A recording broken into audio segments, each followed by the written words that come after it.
তারা আমার কি করবে? আপনাকে নিয়ে যাওয়া হলো কবরস্থানে। তারপরে আপনার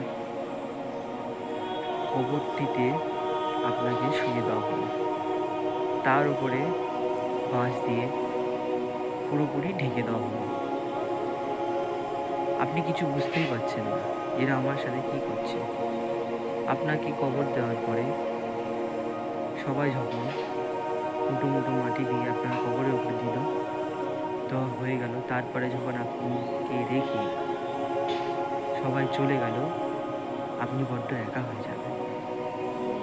তখন আপনার কবরে মুনকার নেকির নামক ২ টি ফেরেশতা আসবে।